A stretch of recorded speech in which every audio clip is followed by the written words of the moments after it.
Hola, estamos aquí en un nuevo encuentro de Revista La Comuna, otra vez los jueves, la pasada semana tuvimos una alteración y fue el viernes, pero volvemos a los jueves y hoy tenemos aquí con nosotros a Arantxa Tirado.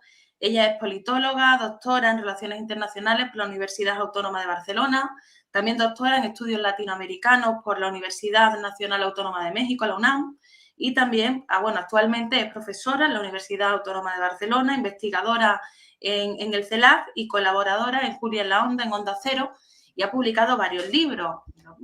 Como son varios, voy a leérmelo. En primer lugar, Venezuela, más allá de mentiras y mitos, de 2019, y también La clase obrera no Valparaíso, crónica de una desaparición forzada, de 2016, junto con Ricardo Romero Laullón, Nega. También Desafío, El virus no es el único peligro, junto con Pastora Filigrana, Ricardo Foster y Nico. Y actualmente, bueno, pues como hemos dicho, venimos a presentar otro libro que es El Lawfare, Golpes de Estado en nombre de la ley. Y queremos hablar un poco con ella de este libro, también un poco de los demás porque van a salir, pero fundamentalmente de este fenómeno del lawfare, que es un fenómeno que últimamente lo hemos oído mucho, pero que hasta hace poco se hablaba bastante poco sobre él. Así que, bueno, primero, muchas gracias, Arantxa, por aceptar nuestra invitación y por acompañarnos. ¿Y cómo se te ocurrió abordar este tema? Bueno, pues en primer lugar, muchas gracias a ti, Carmen, y a todo el colectivo de la revista La Comuna por esta invitación. De hecho, debo decir en honor a la verdad que yo hace 2 años que ya no soy investigadora de CELAG. La información que hay que circula por internet pues no siempre está actualizada y esto también sirve de advertencia en términos generales de que a veces en las redes sociales uno no puede creer mucho lo que lee, ¿no?, de otras personas. Pero bueno, dicho esto, precisamente me sirve esta mención al tema de CELAG para enlazar, ¿no?, porque yo empecé a investigar este tema en el marco de mi trabajo en el Centro Estratégico Latinoamericano de Geopolítica y ahí sacamos una serie con otros compañeros de artículos que en su momento pues se puede decir que eran de los primeros trabajos, primeras aportaciones al tema, de las primeras, no las únicas ni las primeras obviamente, de análisis de lawfare o lawfare, porque recientemente he aprendido que la pronunciación correcta, a pesar de haber escrito un libro al respecto, en inglés es lawfare, no lawfare, pero bueno, que nos perdonen todos los anglosajones, o guerra judicial en América Latina. Y de ahí pues viene esa preocupación y sobre todo el tratar de estudiar este fenómeno como parte de un movimiento geopolítico, ¿no?, de una herramienta de contrainsurgencia, de cambio de régimen que tiene una pretensión de trastocamiento o reconfiguración geopolítica en América Latina y obviamente en ese sentido conecta pues con todas mis inquietudes y estudios, tanto en relaciones internacionales como en estudios latinoamericanos, donde siempre me interesó pues analizar la política de los estados, su forma de política exterior o en un ámbito más amplio, considerando otros elementos en el análisis geopolítico de los distintos actores internacionales, no solo los estados, pero principalmente en el sistema internacional. Bueno, sé que es una pregunta difícil, pero el lawfare, o cómo es, lawfare, ¿cómo se dice? Lawfare. Lawfare. ¿Qué es el lawfare? Para que nos entendamos. Sé que es difícil porque sé que hay distintos debates al respecto del término. Sí. Sí, hay distintos debates que también tienen que ver con el origen del término, que es un término que surge, digamos, por parte de unos actores políticos. Bueno, digamos que el uso de la ley como arma de guerra ha estado presente, sea de manera, lo que entendemos por guerra, una guerra abierta, con bombas y demás, por un lado, o sea, en un escenario bélico de ese tipo, o sea, como en una lógica de guerra como lucha de clases, ¿no? O sea, el instrumento de la ley como parte de una acción contra un enemigo siempre ha estado. Ahora bien, todo esto se empieza a teorizar ya en el siglo XX, hay diferentes autores que establecen el punto en un lado o en otro, pero digamos que mi interpretación es, hay actores bélicos que llevan a Estados Unidos y a Israel a los tribunales, actores bélicos, pienso en Hezbollah, ¿no?, o en otros, que utilizan la ley, utilizan la legalidad internacional para combatir a estos actores más poderosos, como son estos estados y sus acciones, pudiéramos decir claramente terroristas, por supuesto, no desde la perspectiva de los intereses de Estados Unidos e Israel, pero desde la perspectiva de los pueblos víctimas del imperialismo sí. Entonces, Estados Unidos concibe el lawfare como esa guerra judicial que sufre por parte de estos actores más débiles. Pero en determinado momento, analistas militares, propios militares, que se dedican pues a... No, no estoy escuchando bien. Ahora. No, sigo sin escuchar. No sé. A ver, voy a hacer una cosa.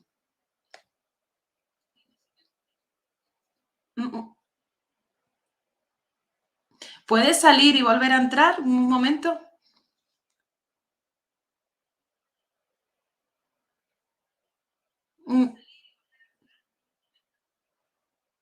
¿Ahora? Ahora. ¿Ahora me escucháis? ¿Sí? Sí, ahora. Vale, perdón, digo que me parece que mi ordenador me está boicoteando, que no le está gustando lo que estoy diciendo. No sé si tenemos ahí algunos duendecillos.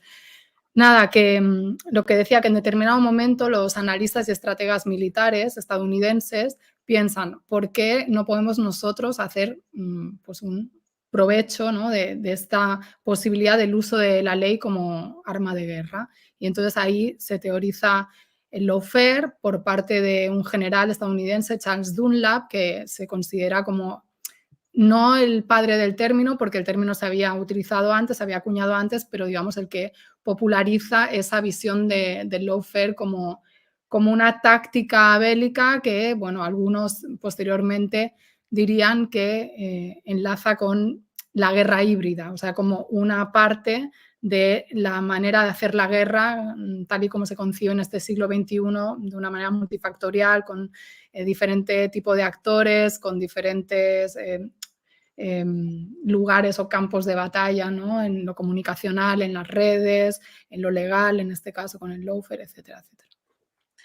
Bueno, ¿y cuál sería quizás el primer caso, sin lugar a dudas, de aplicación de este método desde la perspectiva que estamos hablando? Que además también me parece curioso que en el libro le llamas a esa parte para explicar todo esto la guerra por otros medios, que hace alusión a la frase de que la guerra es la política por otros medios, ¿no?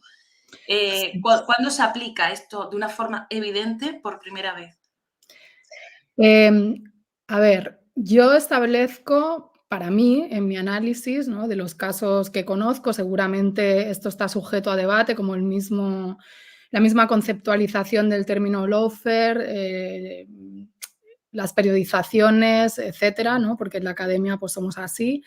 Pero yo establezco de los casos que yo conozco y que he visto en América Latina, para mí el desafuero contra Andrés Manuel López Obrador en 2004 en México es uno de los primeros casos observables donde se dan determinadas características que nos permiten hablar de lawfare, porque esto es importante, no toda persecución judicial necesariamente constituye una guerra judicial, ¿no?, o un caso de lawfare. Tienen que concurrir toda una serie de factores, de elementos, que también esto, pues depende del autor, establecerá que considera que tienen que haber estos elementos u otros.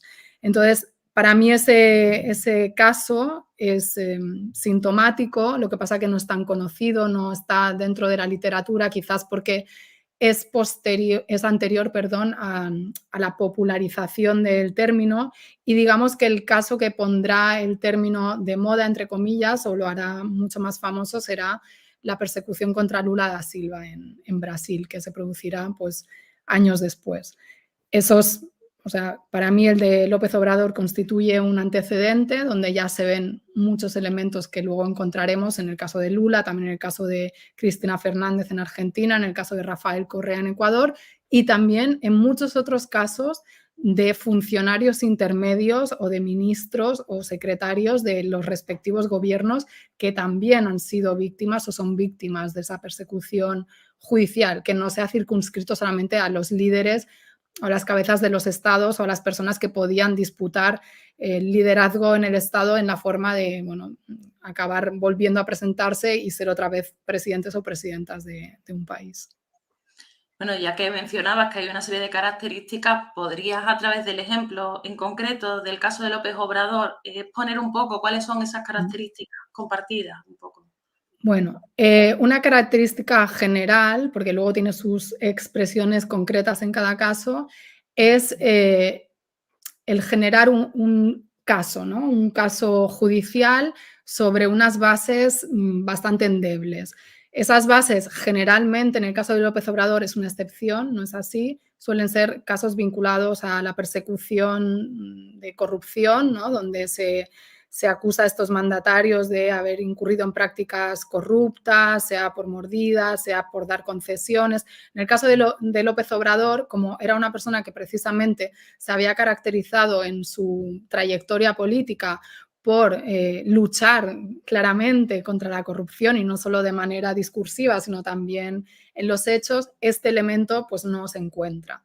Entonces se le genera una causa de una cosa un poco absurda, ¿no? Que quería abrir una vía para dar acceso a una calle, a un hospital, ¿no? De una calle. Entonces, por una serie de tecnicismos de la legalidad mexicana, había unas familias, unas personas que estaban en contra, se habían amparado, como se dice en México, y entonces al él romper ese amparo, le quieren desaforar para llevarlo ante los tribunales, esto por decirlo resumidamente para que se entienda.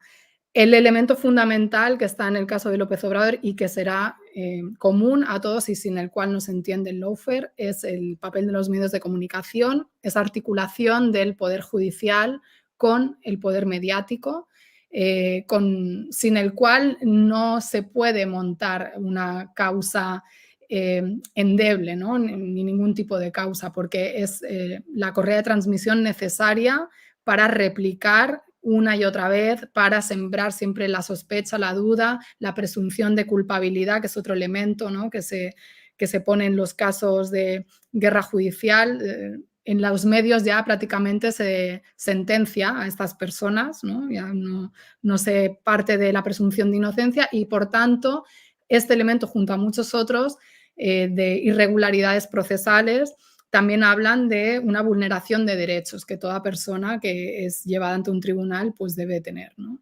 Esto se ha expresado de diferentes maneras en los otros casos, no pienso ahora en el caso de López Obrador, pero por volver al de López Obrador, también esa articulación de los intereses económicos de la mano del poder mediático, que ahí se mezclan, porque lógicamente sabemos que los medios de comunicación son propiedad, los privados, ¿no? Son propiedad de conglomerados a veces financieros, a veces de conglomerados empresariales, y en este caso, pues claramente, pues ahí estaban articulados, ¿no? Televisa, con todos los miembros de su consejo, bueno, que son personas que también pertenecen al mundo empresarial, ¿no? Sus propietarios, no solo mediático, ¿no? Sino también tienen participación en otros lados. Y obviamente también, y esta es la parte menos demostrable, porque ahí vienen las acusaciones de quienes consideran que esto de lawfare es una excusa de la izquierda para justificar sus fechorías o sus presuntos delitos, que es los intereses geopolíticos estadounidenses, no solo de la clase dominante mexicana que quería impedir que López Obrador se presentara a las elecciones y las pudiera ganar, como finalmente acabó sucediendo, ¿no? En el año que cuando ganó López Obrador, 2018, ahora se me está yendo las Pues cifras y me van a matar los compañeros mexicanos, pero bueno, tengo un problema con los nombres y las cifras. Este tema bueno, México es un país fundamental para los intereses estadounidenses, no solo por compartir esa frontera de las más importantes y sensibles para Estados Unidos, también por los acuerdos comerciales que para México comprometen más del 80-90% de sus intercambios, ¿no? A través de lo que antes era el Telecán. Aparte del tema de la seguridad, pensemos, México algunos lo han calificado un narcoestado algo que, bueno, se habla mucho de Colombia, pero quizás se conoce menos el caso de México y el avance también que tuvo el narco en esos años en que López Obrador no llegó a la presidencia porque no le dejaron, porque aparte de este caso, ¿no? que mermó su imagen, aunque no de manera absoluta, luego le hicieron un fraude electoral en 2006, ¿no? Y luego le hicieron otro fraude electoral, o no sé si habría que decir presuntos fraudes electorales, pero bueno, en la tradición del PRI mexicano, pues digamos que ahí sí, no en el argumentario trumpista de que si pierdo las elecciones es fraude, no, con elementos mucho más fundamentados y probatorios, pues hay hasta estudios estadísticos que hablan, ¿no? de cómo se manipularon la manera de presentar los resultados y desaparecieron votos, etcétera, etcétera, etcétera. Yo, de hecho, estuve de observadora electoral en 2006 en México y, bueno, también podría hablar de eso, pero no quiero extenderme mucho más, porque si no te hago unas respuestas de 20 minutos y la gente se va a dormir. Bueno, hay una cuestión que además que has abordado ya un poco, que es el tema del papel de los medios de comunicación y también del Estado como institución, o sea, como institución no es la palabra, como Estado, que a mí no me sale el término. Por una parte, hay una cuestión que la supuesta separación de poderes que queda completamente en entredicho en este tipo de actuaciones, pero es que además también hay una cuestión clasista, ¿no? El control del Estado, independientemente de los controles de los gobiernos. Como si, pese a que se pueda obtener un gobierno, el Estado sigue actuando como la misma maquinaria de clase y al servicio de la misma clase dominante, y si no se manifiesta en el gobierno, se manifiesta en otros elementos del Estado, como hemos visto en un golpe clásico sería, por ejemplo, a través del ejército, pero en este caso también sería a través de la justicia. Puede ser que la justicia esté ocupando ese poder que tradicionalmente en un golpe clásico han solido tener, pues eso, los ejércitos y las fuerzas del orden, ¿no? De un Estado dado. Bueno, el caso de Lawfare, claramente la justicia le hace el trabajo sucio que antes hacían abiertamente los ejércitos. Y es un trabajo sucio mucho más limpio, para valga el contraste, porque ese es el propósito, ¿no? Es hacer una especie de golpe de Estado, un cambio de régimen por una vía aparentemente legal, que no deje rastro y que ante la opinión pública mundial en el siglo XXI pues sea más fácil de vender, ¿no? De decir, sí, es que en realidad esta persona es un corrupto, es una corrupta, y la izquierda, al fin y al cabo, pues hace lo mismo cuando llega al gobierno y con eso se desacredita pues todas las posibilidades, o sea, todo un proyecto alternativo y las posibilidades de transformación de las sociedades. Y, por supuesto, el objetivo no es solo apartar a esos líderes, sino también ir a las poblaciones objetivos, a los votantes, y quitarles esa esperanza, ¿no? Aunque ya sabemos que muchas veces lo que se puede hacer en el margen del capitalismo y de la democracia liberal para quienes tienen aspiraciones de mayores transformaciones, pues es limitado, pero aún así es muy importante y hasta revolucionario en el contexto latinoamericano, ¿no? Ser reformista es incluso revolucionario. Y en cuanto a lo que dices del tema del Estado, sí, es muy interesante ver cómo al fin y al cabo lo que hay detrás de esta idea, sea vía lawfare, sea vía golpes constitucionales, parlamentarios, ¿no? Como también ha habido en América Latina, pensemos en Lugo, en Paraguay, pensemos en Celaya, en Honduras, ¿no? Como hay unos poderes fácticos, este término que antes se utilizaba tanto y que luego se ha perdido un poco, pero que es de rabiosa actualidad, por desgracia, que operan y que son independientes de quién gane las elecciones, que están ahí. Algunos dirían hoy en día el Deep State, Trump lo utiliza y se denigra eso como, bueno, él lo utiliza en otra lógica, pero es cierto que sea en una lógica conspirativa o no,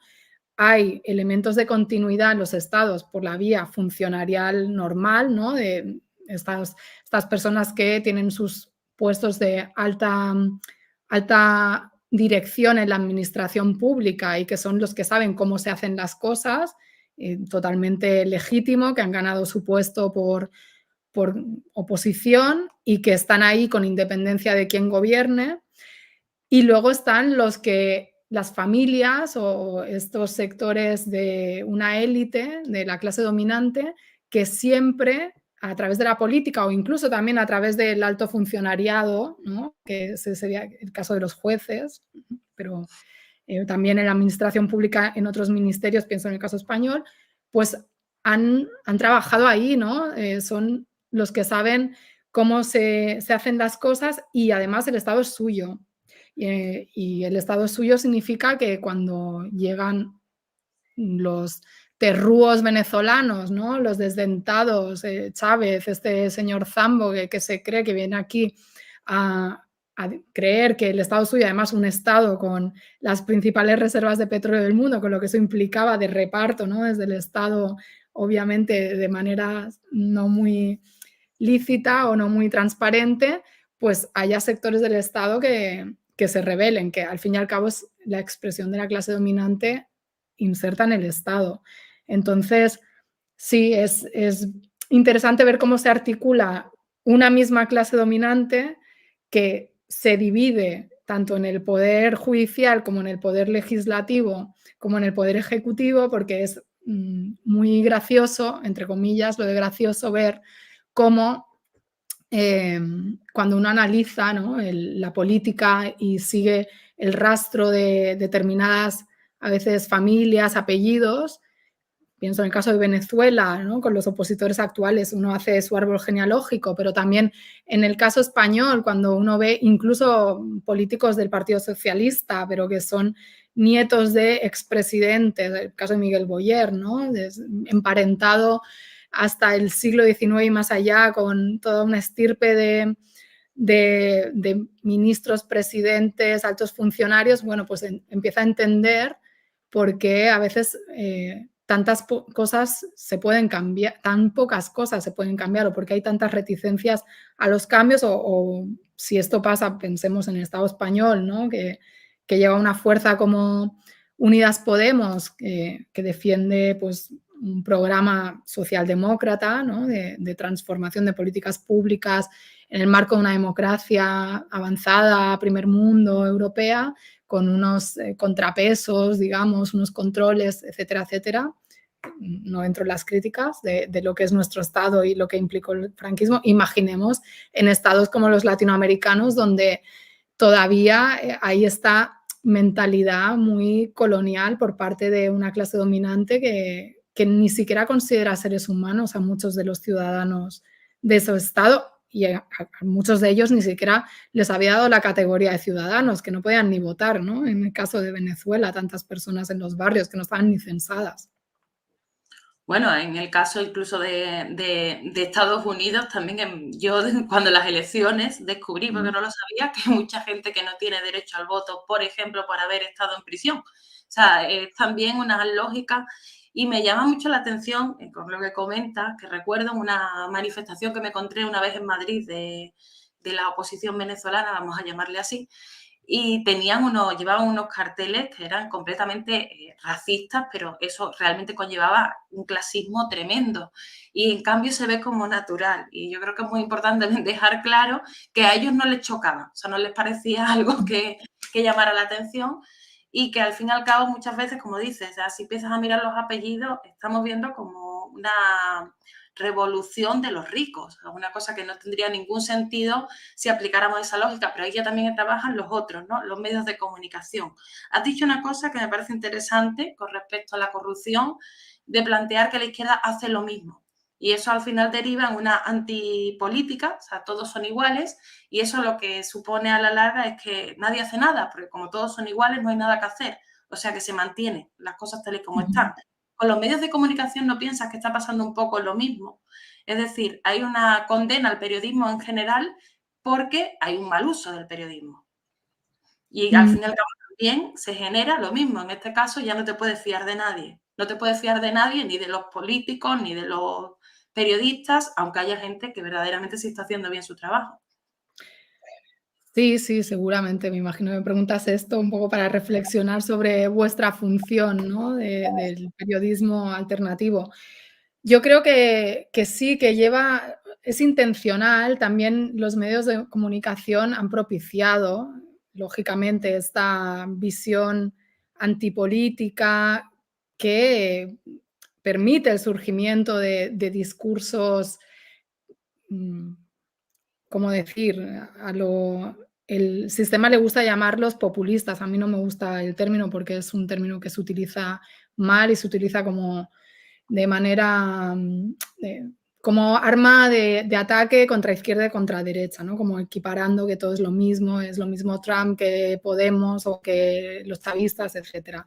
Pero si estos discursos bueno, de oportunistas y sobre todo de una ultraderecha que trata de beber en esa desafección, en esa apatía, en esos prejuicios que existen muy arraigados en nuestro país, sobre todo también por años, décadas de dictadura, donde se machacó con esta idea de que la política era mala, ¿no? Y la política era la que había llevado a la guerra, ¿no? A la confrontación entre hermanos y, como decía Franco, usted haga como yo, no se meta en política, todo esto, y los partidos políticos son los responsables de todas las desgracias.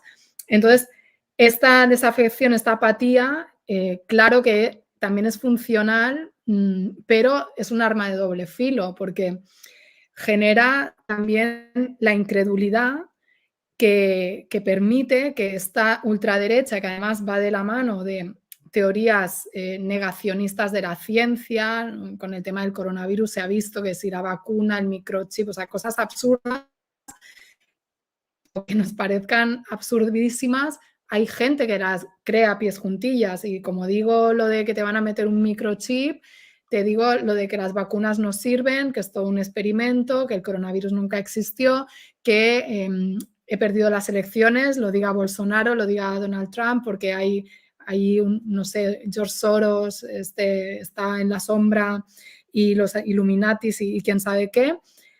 Y esto también que hace que la gente mire hacia cosas alternativas que pudiéramos decir es positivo, ¿no? Que haya un descrédito digamos, de esta voz hegemónica en los medios, pero si no tiene criterio, si tú no sabes, es como Internet, tú puedes buscar, pero si no tienes criterio, pues te vas a encontrar infinidad de cosas y vas a acabar quizás tomando como referente a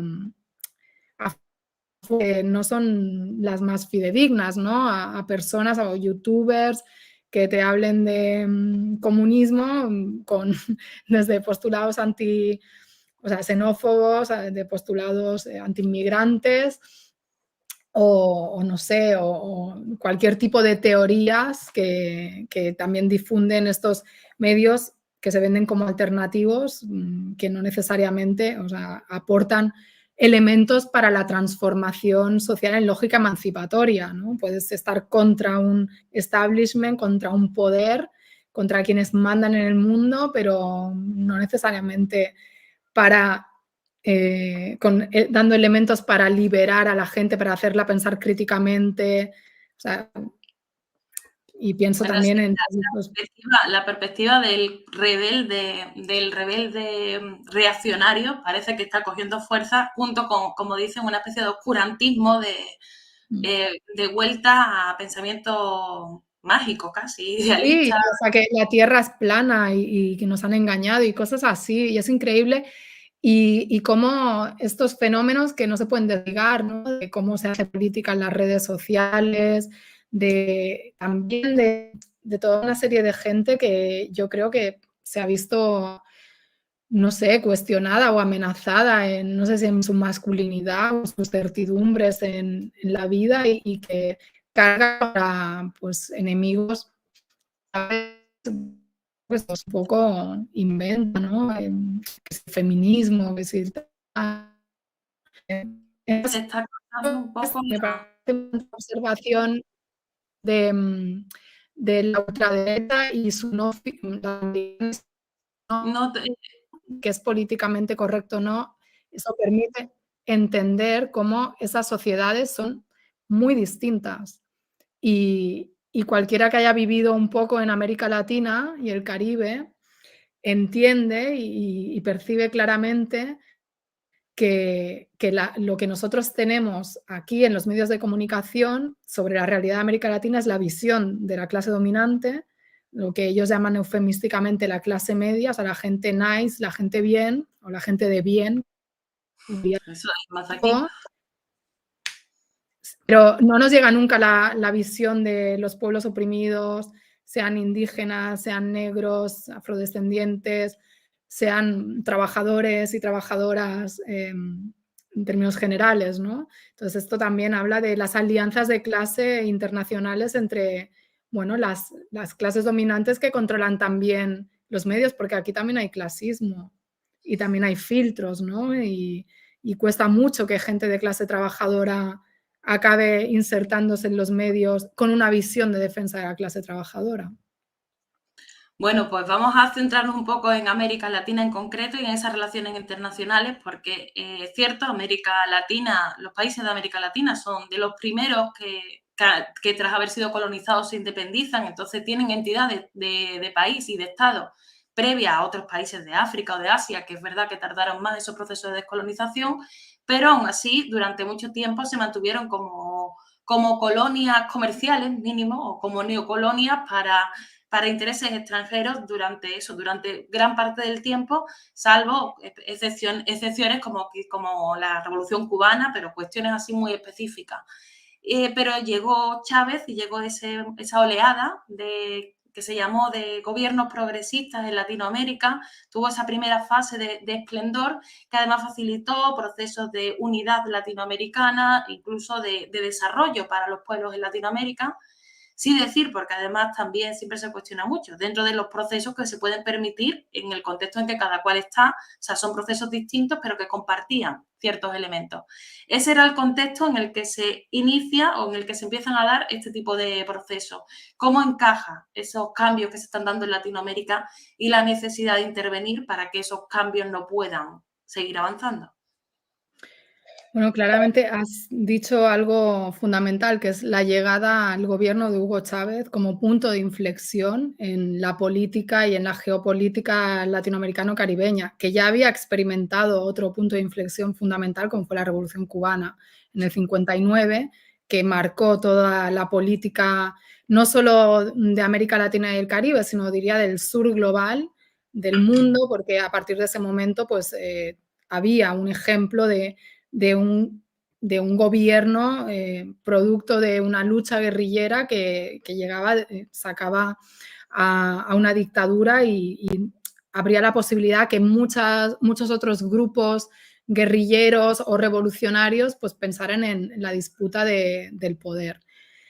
Pero en otro momento histórico, como es el contexto de la caída del bloque soviético, es decir, el fin de la Guerra Fría, donde ya nadie hablaba de socialismo, llega Hugo Chávez y vuelve a poner el término socialismo y se alía con este casi único país socialista del mundo, que es Cuba, en una alianza estratégica que va a ser altamente intensa.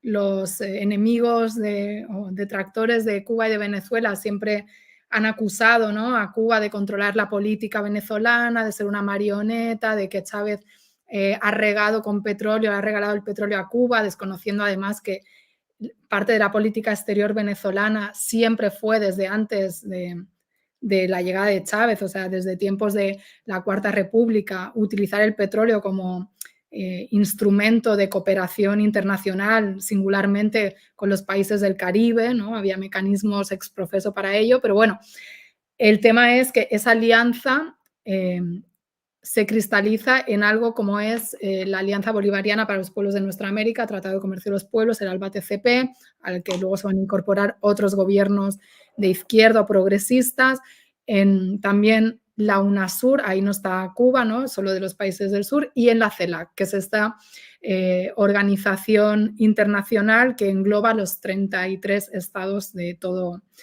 América Latina y el Caribe. Y ahí se inicia un papel protagonista de toda la región en el sistema internacional. Bueno, esta es como una de mis hipótesis, ¿no?, de América Latina y el Caribe como un bloque de poder contrahegemónico que abona en esa transición geopolítica en un contexto donde Estados Unidos ya por sus propios analistas empieza a observarse un declive hegemónico, que también es objeto de debate hasta qué punto es un declive relativo, absoluto. Bueno, obviamente no es absoluto, ¿no? Pero con mucha dificultad también, porque Venezuela tiene la ventaja de contar con el petróleo que pone a disposición de esa reconfiguración geopolítica, de ese cambio o de ese activismo geopolítico, y de ahí obviamente toda la respuesta, pero también hay que decir, esto es un elemento que algunos pues podemos teorizar, decir, es la integración, retomar los ideales de la integración bolivariana, martiana, ¿no? De nuestra América, Madre América, etcétera. Pero otros dirán, es una mera concertación política, porque los mecanismos de intercambio económico o de más concretos que permiten hablar de una integración económica como la que puede existir en la Unión Europea, ¿no? Con pasos más adelante, de que no haya aranceles, de esto, lo otro, esto es mucho más difícil de conseguir. Igual que es sumamente difícil romper pues, el lugar de inserción de la región en el sistema internacional en términos económicos, como un lugar que ha sido durante siglos de extracción, de producción de materias primas, o sea, de lugar primario exportador, por decirlo así, y que esa condición es muy difícil cambiarla y no se ha cambiado hasta la fecha. Entonces, bueno, para denotar el contraste entre que tú llegues a un gobierno, trates de cambiar políticas sociales, de redistribuir la riqueza, pero cambiar el modelo productivo, incluso pretendiendo ir hacia un modelo socialista, incluso adoptando decisiones, pienso en el caso de Venezuela, que vayan en esa lógica, es, o sea, romper con el capitalismo es prácticamente una quimera, ¿no? O sea, y más en este momento, o sea, y esto nos lleva a debates también sobre la posibilidad del socialismo en un solo país, ¿no? Debates clásicos del comunismo. Y bueno, no obstante esas limitaciones que también luego pues generan debilidades, porque sabemos que hoy en día, además con la financiarización de la economía, los capitales pueden destruir a un país moviéndose, ¿no? Que se lo pregunte en Argentina. Pues con esas dificultades se ha tratado de llevar adelante una agenda de transformación que, bueno, ha pasado por redistribución y también redistribución del negocio, y eso ha implicado desplazar a las empresas estadounidenses que habían considerado que, bueno, tenían carta blanca para hacer y deshacer en América Latina y que estaban detrás de la mayoría de los golpes que se dieron en la región durante el siglo XX y obviamente también en el siglo XXI. Ellas directamente o a través de su estado que las representa, ¿no? Del gobierno de los Estados Unidos. Entonces, sin duda, por cerrar, volviendo a tu punto, esta digresión que queda muy chavista y fidelista, sí, el que Hugo Chávez llegue y se inicie todo este proceso de transformación y de concertación de América Latina, incluso con gobiernos de derechas, pues pone muy nervioso a Estados Unidos y se acelera una intervención que no es solo vía lawfare, porque también en los últimos años y años atrás, pues hemos tenido golpes incluso con participación directa de militares y demás. Bueno, esa es un poco también en la parte final de tu libro, hablas de la guerra judicial ampliada o el golpismo legal, y de hecho habría que plantearse, por ejemplo, los casos de Honduras o de Bolivia, si yo por lo menos veo más elementos casi de un golpe de Estado clásico, o sea, más que con, aunque evidentemente tenga toda su propaganda y tenga todo se envuelva en otras cuestiones, pero al final lo que vemos es un poco eso. Y bueno, y una pregunta, también hay autores que plantean que, digamos, que esta pugna geopolítica que se habla del multilateralismo y como has dicho antes también, que como bloque o regional tenía una actuación dentro del mundo del plano global, hay un elemento que se plantea que es si el multilateralismo de alguna manera empiezan a hacer, o sea, o ese choque, no el multilateralismo en sí, sino ese choque actual con respecto a la multipolaridad o a la multilateralidad, empieza a surgir precisamente gracias al impulso que dieron los países latinoamericanos. Este es un gran debate porque si nos quedamos en la propaganda, podemos decir, sí, vamos hacia el mundo multipolar, Estados Unidos está en decadencia, China es el futuro. Esto no es propaganda, esto es verdad, ¿no? China está disputándole la hegemonía a Estados Unidos, es cierto, el sur global, o sea, no está alineado necesariamente con Occidente, se está viendo en el caso de la guerra en Ucrania, etcétera, etcétera. Pero aquí, claro, multilateralismo, multipolarismo. Multilateralismo aún habla de diferentes visiones, ¿no? Diferentes lugares. Multipolarismo lleva polos de poder, pero a veces tengo la impresión de que tratamos de extrapolar esto de multipolarismo, sobre todo, como si esos bloques de poder supusieran modelos económicos o políticos confrontados. Quizás a lo mejor en el ámbito político, si lo llevamos al debate que quiere plantear Estados Unidos entre las democracias liberales y el iliberalismo representado por China, la Federación de Rusia o todos los malos, ¿no?, del mundo, pues sí, ¿no? No serían democracias liberales al uso y habría esa confrontación de modelos políticos, pero aquí lo que yo creo que es importante pues enfatizar para no llevarnos a engaño pensando que el mundo del futuro necesariamente va a ser antiimperialista, ¿no?, y socialista y tal, es que ahora no hay, como en tiempos de la Guerra Fría, dos polos antagónicos que propusieran dos modelos políticos, éticos, sociales y económicos diferentes. O sea, estamos viendo proyectos distintos dentro del marco del capitalismo. Y esto también habla de, bueno, de las limitaciones. Pienso, por ejemplo, el caso de los BRICS, que se pone siempre como muestra, ¿no?, de ese mundo multipolar. Perfecto, muy bien, ¿no? Habla de una complejización de las disputas geopolíticas, donde Estados Unidos pues encuentra rivales y permite entender, ¿no?, la actuación de los estados o de los bloques, la bloquización, ¿no?, como dicen algunos, de las relaciones internacionales, que está detrás de las guerras, etcétera. Pero los BRICS surgen con una voluntad de disputar o cuestionar a los organismos internacionales como el FMI, ¿no?, o el Banco Mundial, etcétera, pero al final establecen unos mecanismos internos, o sea, un banco y un mecanismo de financiamiento para los países miembros que considera elementos como que están vinculados a la relación que estos países tengan con el FMI, ¿no? Entonces, no rompe completamente con estos mecanismos que critica. O sea, genera otros nuevos, pero dependientes hasta cierto punto de esos otros mecanismos. No sé si me explico. Entonces, ahí la alteridad o la construcción de un bloque contrahegemónico, o sea, pues sí es otro bloque, pero es contrahegemónico en términos de una hegemonía respecto a otra, o otro intento de hegemonía, como el caso de China, pero también hay que ver el contenido, ¿no?, de esa disputa y cuáles son las prácticas también de esos estados emergentes respecto a sus periferias, respecto a su relación con terceros países, ¿no?, en la disputa por los recursos minerales, en la construcción de alianzas, pues si se hacen en lógica de subordinación o no, etcétera, etcétera.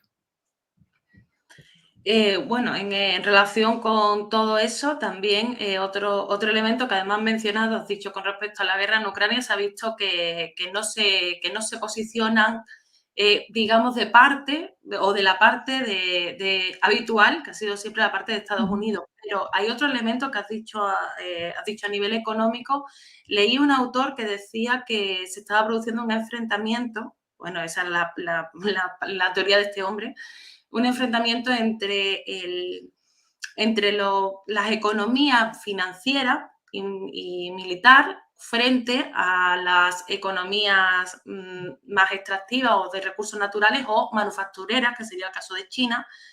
Y sí, que eso sí tendría una lógica, digamos, desde la perspectiva económica de enfrentamiento entre lo que tradicionalmente ha sido entendido como el centro imperialista y la periferia.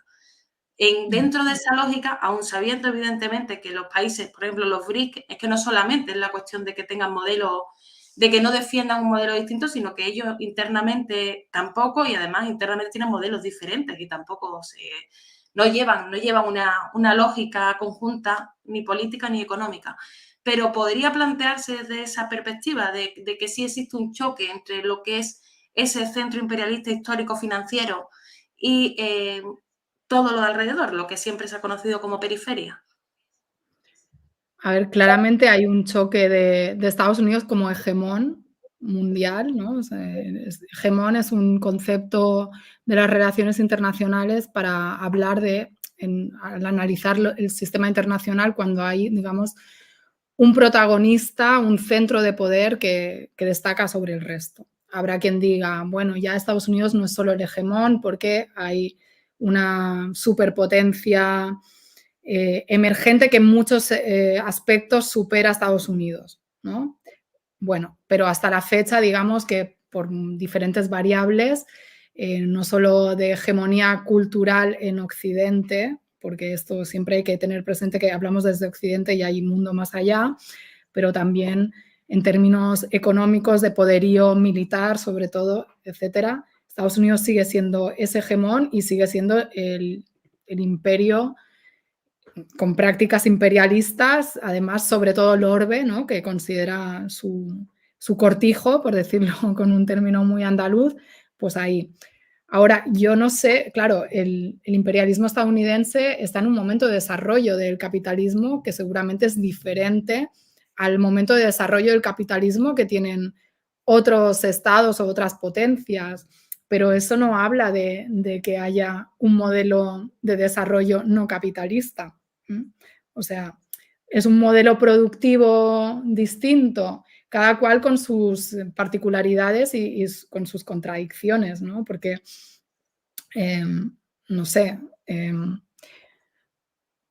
seguramente como ya demostró la crisis del 2008, pues no sé qué tan sostenible sea seguir apostando por esta financiarización de la economía y de hecho un poco Donald Trump es casi como con todos cogiendo con pinzas esto, ¿no? Porque una cosa son sus discursos y otra es la praxis y lo que puede hacer, pero bueno, está como esto de tratar de mirar de nuevo a la industrialización, tratar de acabar con la deslocalización de empresas estadounidenses y que vuelvan, ¿no? Que vengan del Asia-Pacífico, tal, pero lo que pasa es que el capitalismo es un sistema global. Entonces, es un sistema global que tiene sus peculiaridades y sus diferentes niveles de desarrollo en cada territorio, pero hay que entenderlo de manera global y proyectos que rompan con eso, al fin y al cabo todos están interaccionados porque Estados Unidos depende de la economía china depende de la economía de otros países, o sea, no soy economista, ¿eh? Si me escucha algún economista dirá, ¿qué está diciendo?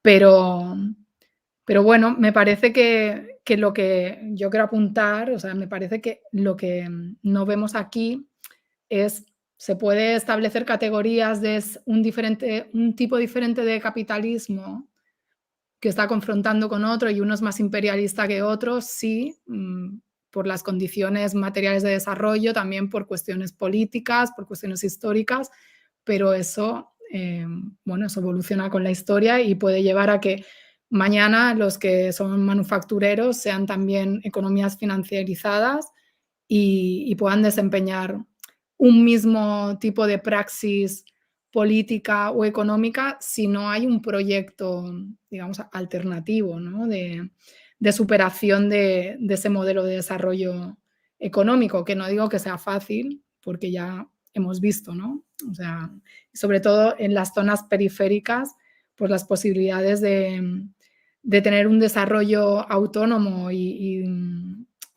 romper con siglos incluso de dependencia, de relaciones coloniales, de relaciones extractivas, de una inserción determinada, pues es muy complicado. Bueno, pregunta Lázaro Expósito. Dice Arantxa, el caso de Pedro Castillo, ¿en qué medida podría encajar dentro de la definición de lawfare? ¿Cómo crees que puede terminar el pulso de la clase trabajadora peruana contra el gobierno de Dina? Bueno, yo primero debo decir que no soy especialista en Perú, porque a veces la gente se piensa que como somos de estudios latinoamericanos, ¿no? Eso significa que sabemos todo lo que pasa en todos los países, o sea, que yo tengo una mirada, no he estudiado en profundidad, ¿no? La política peruana, como he hecho de otros países. Pero a mí la impresión que me da es que, por lo que he visto antes de que sucediera pues esta defenestración, por llamarlo de alguna manera, es que el caso de Castillo tiene más paralelismos con los golpes tal y como se dieron en Honduras o en Paraguay. O sea, los golpes parlamentarios, con también, ¿no? de las instituciones pues del Poder Judicial, también con uso de ejército. Y la verdad, cómo se está desarrollando todo a lo que pasó en Bolivia, es decir, con una presidencia de facto que se legitima porque ya lo vale, ¿no? Bueno, por la represión, obviamente, y por también la connivencia de la comunidad internacional de los países bien, ¿no? Que no tiene ningún problema en convivir con este gobierno que se presenta como legal, legítimo, etcétera, pero que está matando a la gente pues hasta el día de hoy, ¿no? Que pues no sé cómo va a acabar el pulso, pero ojalá acabe como en Bolivia, que es volviendo a haber unas elecciones lo antes posible y que las fuerzas de la izquierda, lo que sea eso que signifique en Perú, porque a mí me parece súper compleja la realidad peruana, ¿no? Y también el tema de la izquierda peruana,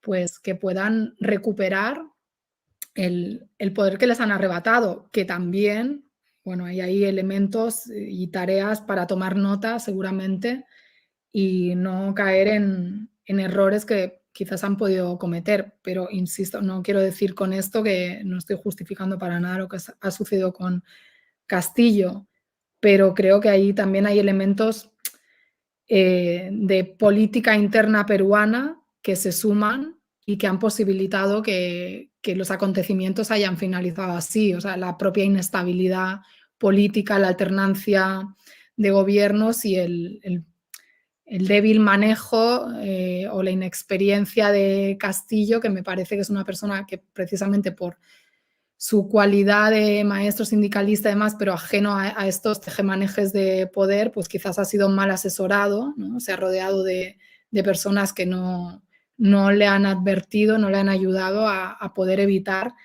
este final.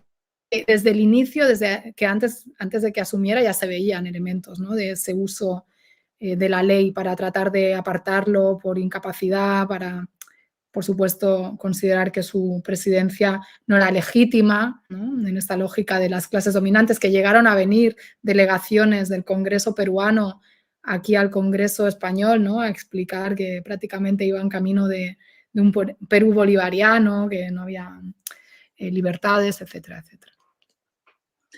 Bueno, Bakilunchu pregunta una cosa que no sé si, porque se va un poco, pero a lo mejor yo te hago la pregunta. Dice, saludos Carmen Arantxa, gracias. Me gustaría saber si este concepto de lawfare también aplica en los casos en los que un país extranjero presiona al Poder Judicial para que actúe o no actúe de determinada manera, como ha ocurrido con la reunión de Todd Robinson de Estados Unidos con el ministro de Justicia de Georgia y la presión ejercida para bloquear al Poder Legislativo. Es que no sé si has seguido la cuestión de Georgia, entonces no. No he seguido la cuestión de Georgia, lo siento. Pero bueno, quiero decir al hilo de esta pregunta que no todo lo que implica la ley de por medio y una acción de Estados Unidos es un lawfare, ¿no?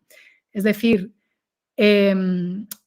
para que se produzca el lawfare también Estados Unidos ha hecho maniobras y hay unos instrumentos que permiten esa injerencia. Estados Unidos ha condicionado, ¿no? los sistemas judiciales latinoamericanos a través de la cooperación pero eso no necesariamente lleva a que se aplique el lawfare. Eso nos habla de un imperialismo que también tiene injerencia en el ámbito judicial y que obviamente son elementos que facilitan que en determinado momento se pueda hacer una persecución judicial, una guerra judicial contra determinados mandatarios o líderes, o lideresas, como dirían. Pero cuidado también, ¿no? En esto que a veces estamos usando lawfare por encima de nuestras posibilidades, aunque claro, también es cierto que es un término que pues hay personas que lo conciben de una manera, otras de otra, y que en la teorización diferente y en el debate es donde pues, se va a acabar estableciendo como otros términos, ¿no? Que también están pues, en disputa. Bueno, dice Andrés Aymaz, dice, saludos, un elemento clave del lawfare es el linchamiento mediático que acompaña los procesos judiciales para desacreditar y generar desconfianza en proyectos políticos alternativos. Pero esto ya existía en los golpes de Estado clásicos como etapa previa para calentar motores. ¿Cuál sería la diferencia fundamental? Entiendo que desde la perspectiva mediática. Bueno, existía, pero antes digamos que se hacía a través de periódicos, se hacía a través de revistas, a través de propaganda política por parte de los líderes que, pues, estadounidenses, ¿no? Que daban su versión sobre lo que había sucedido, pongamos, en el Chile de Allende, ¿no? Etcétera. ¿Qué sucede? Que ahora estamos en el mundo de redes sociales, de la medios de comunicación por todos lados, ¿no? Y también supuestamente estamos más comunicados o tenemos más información, pero paradójicamente estamos menos informados seguramente. Y esto es curioso porque este escenario da a la gente la sensación de que ellos se han formado su propia opinión de manera libre, porque hay pluralidad, porque hay variedad, porque incluso existen redes sociales donde tú puedes buscar esas visiones alternativas. Que sean pues más de una izquierda crítica o no, pero tú sientes, ¿no? Que tienes esa libertad y ahí la guerra psicológica se vuelve mucho más sutil, porque esta parte de los medios tiene que ver también con el condicionamiento de la opinión pública, que es una parte esencial de la guerra híbrida y de sus variantes, ¿no? En el ámbito de los medios de comunicación, con campañas de propaganda que entronca pues, con cosas que se han hecho tradicionalmente en las guerras, pero que hoy en día se sofistican y sabemos que, pues, por ejemplo, aunque parezca una tontería, se puede posicionar internacionalmente que Evo es un dictador con un hashtag, ¿no?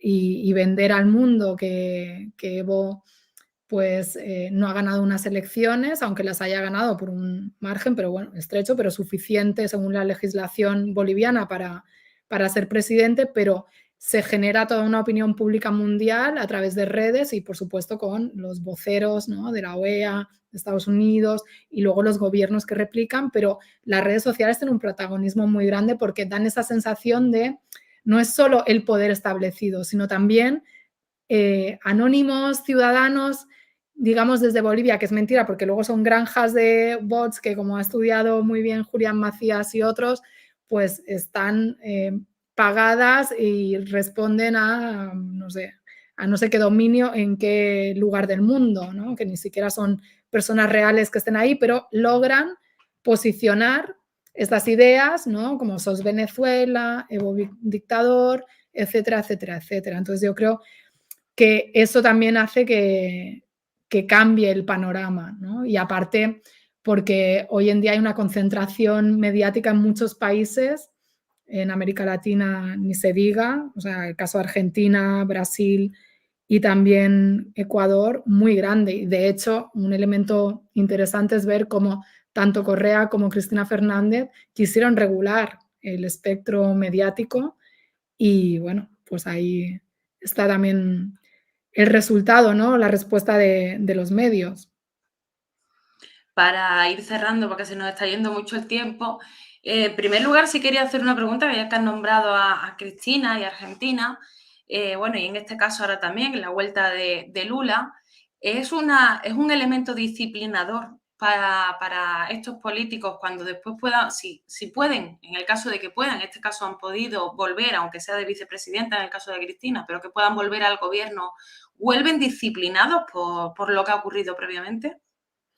Yo creo que sí. Por un lado es como un toque de atención de aquí está la línea, aunque yo creo que eso es algo que cualquier mandatario, y más si vienen de una izquierda militante, como es el caso de Lula, ¿no? Que viene del sindicalismo, que se las sabe todas, o de Cristina Fernández, que también viene de la lucha estudiantil y del peronismo, más o menos lo deben de tener claro, ¿no? Y han vivido seguramente muchas cosas que lo sabrán. Pero también yo creo que es de cara al exterior, el impacto es muy importante porque hace que se desacrediten sus liderazgos y mermen esos liderazgos. Y entonces las fuerzas con las que cuentan ya son menores, aunque vuelvan. Veamos que Lula ahora ha tenido que negociar con la derecha, ¿no? De manera abierta. Su vicepresidente es un tipo que viene de opciones claramente de derechas y que, bueno, además llega a un Brasil donde el bolsonarismo, Bolsonaro está en Estados Unidos, pero el bolsonarismo está en el Congreso y también está en un porcentaje muy alto de la población que durante estos años pues, ha sido bombardeada por un discurso de ultraderecha y ha hasta cierto punto normalizado ciertas posturas que quizás antes no estaban tan asentadas, ¿no? En la sociedad brasileña. Y en el caso de Cristina, pues veremos, porque pues, ha pedido inhabilitación perpetua para ella en esta condena de la causa vialidad. Y ella dijo, yo creo que ya por el nivel de agotamiento también que esto impone, que impone a las personas, para ellas y para sus familias, porque también, bueno, Cristina en su libro, sinceramente, en sus memorias explica cómo su hija tuvo que ser internada en Cuba por agotamiento nervioso, no sé exactamente por qué, o sea, también se ha tratado de perseguir a su hijo, o sea, ahí donde más duele, y entonces ella, cuando respondió en primera instancia a esta sentencia, que hoy se ha conocido precisamente los fundamentos del veredicto, hoy 9 de marzo, que coincide en fecha, quizás no casualmente, con el 9 de marzo del 56, cuando se hizo una ley en Argentina para prohibir al peronismo, bueno, pues ella dijo que no se iba a volver a presentar, ¿no? Cuando además había encuestas ya hace unos meses que decían que si ella se presentaba a unas primarias, pudiera ser una de las candidatas mejor valoradas dentro de los candidatos peronistas. Entonces, claro, consiguen eso, disciplinar o hartar o aniquilar a las personas o hacerlas que se vayan de la política, ¿no? Pensemos por qué una persona que está de vicepresidente de un gobierno deja ese cargo para irse a su casa, entre comillas, o a dedicarse a los medios como Pablo Iglesias, pues seguramente por un desgaste sistemático, ¿no? Y de eso se trata. O sea, no solo ya de si vuelves que estés disciplinado, sino, bueno, vete y que se pierda, no me gusta el término, pero bueno, lo que dicen, el capital político, ¿no? La capacidad de ese liderazgo de aglutinar a las masas, que no deja de ser importante, aunque sepamos que la organización y la base es lo fundamental, pero bueno, los liderazgos también han posibilitado muchas veces transformaciones y canalizar ese descontento. Bueno, además de los liderazgos, este fenómeno también, recuerdo ahora también el caso de Ecuador, o sea, la persecución no ha sido solo contra Correa, sino contra todas las opciones políticas que también llevan a que, por ejemplo, lleguen las elecciones y la gente no sepa quién tiene que votar porque ya no sabe cómo se llama el partido. O sea, esas situaciones Sí, que, sí. Sí, una bueno, persecución sistemática al correísmo, como han apuntado algunos investigadores, y que sí, y que tiene además, yo creo que la voluntad de atemorizar también a las personas que se quieren meter en política, porque, ojo, no olvidemos que estamos hablando de los grandes líderes, pero como yo decía al inicio, y el caso de Ecuador es ejemplificante de esto, hay cargos intermedios que también son víctimas del lawfare y ir a juicio implica mucho dinero, la justicia no es barata, o sea, defenderte es caro, ¿no? Y no todo el mundo quizás se lo puede permitir, entonces también es un elemento a tomar en consideración. Bueno, yéndonos un poco, además ya has mencionado algo, al caso del Estado español, ya también para ir concluyendo, hay un caso que además, o sea, lo ocurrido, quiero preguntarte en concreto por lo ocurrido en Cataluña, que además donde tú estás, porque además, que te decía antes de empezar, me da un poco la impresión de que se nos ha olvidado todo eso, o sea, que es una cosa que se ha quedado como muy atrás.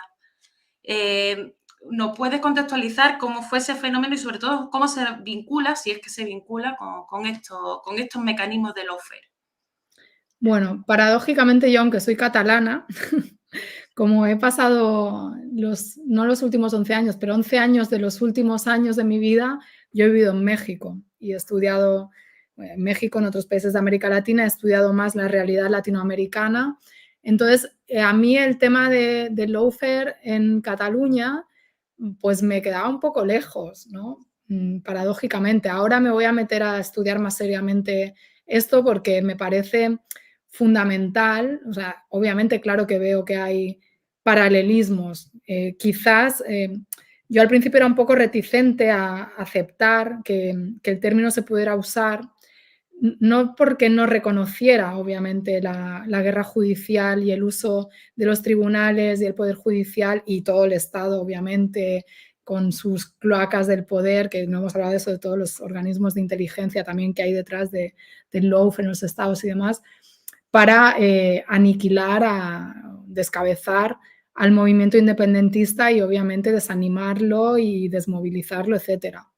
Claro que esto yo lo veía, pero como para mí el lawfare siempre tiene esta vertiente de reconfiguración geopolítica, que es como se ha expresado en América Latina, pues me faltaba como esa parte, ¿no? De decir, bueno, pero la independencia de Cataluña realmente sí, Europa no la quiere, pero tampoco esto no va a trastocar mucho, ¿no? La correlación de fuerzas en Europa, aunque bueno, esto está sujeto a debate porque yo creo que el independentismo pues tiene sus alianzas en Europa, igual que el Estado español tiene sus alianzas en Europa.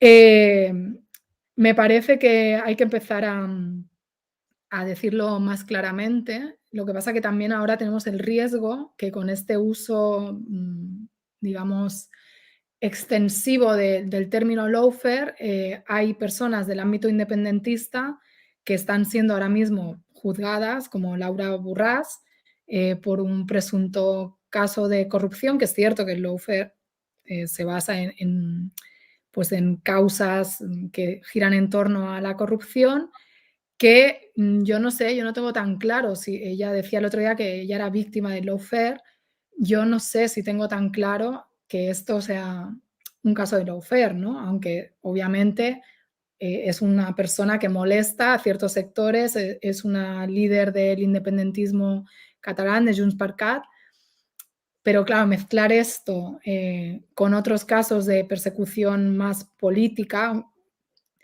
que no están fundamentados en esto, sino que es más por artimañas judiciales cuestionables.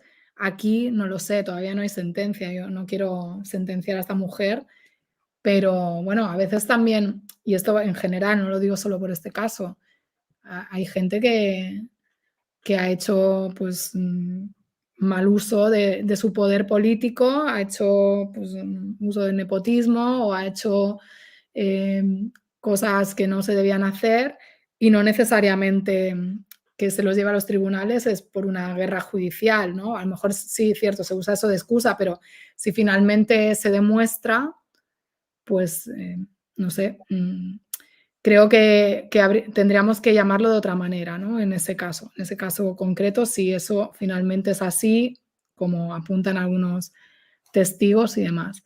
Bueno, supongo Pero que en todos los casos lo que habrá que hacer es ser cuidadoso para que no se cuele el oportunismo también desde la otra perspectiva, de decir, voy a utilizar esto. Te quería preguntar otro caso, el de Mónica Oltra. No sé si más yo o el, menos. el caso de Mónica Oltra, la verdad, no lo he seguido. No te puedo decir, no sé.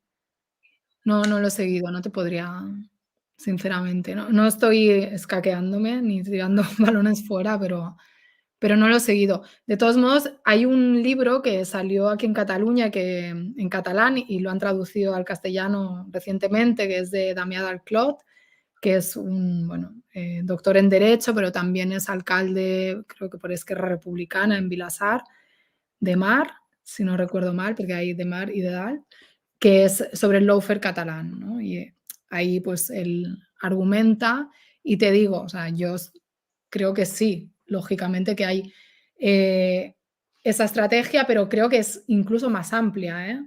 Es decir, no es solo un tema del poder judicial, sino es como insertarlo en una lógica de respuesta de todo un Estado, el Estado español, que tiene como uno de sus principios fundamentales después de la transición a la democracia y también de antes, y por eso también en cierto modo se hace la guerra, ¿no? Se da el golpe de Estado y se provoca la guerra civil, que es esta concepción de la unidad de España, la indisoluble unidad de España. Entonces el Estado español actual, todavía en buena medida heredero de esos lodos de la transición impregnados de franquismo, pues no puede concebir que haya que triunfen o que tomen espacio pues iniciativas incluso pacíficas de, de transformación de la relación de territorios como Cataluña con el resto del Estado. O sea, hay como y esto se vio claramente con la sentencia del Estatut, ¿no? Cuando algunos también apuntan que ese sería el origen de todo el conflicto catalán, la imposibilidad de que desde Cataluña se piense en otra manera de inserción estatal y bueno, ha llegado a un punto donde pues obviamente se está utilizando la guerra judicial, pero también se está utilizando toda lo que es la policía política, ¿no? Estas cloacas del Estado que conectan con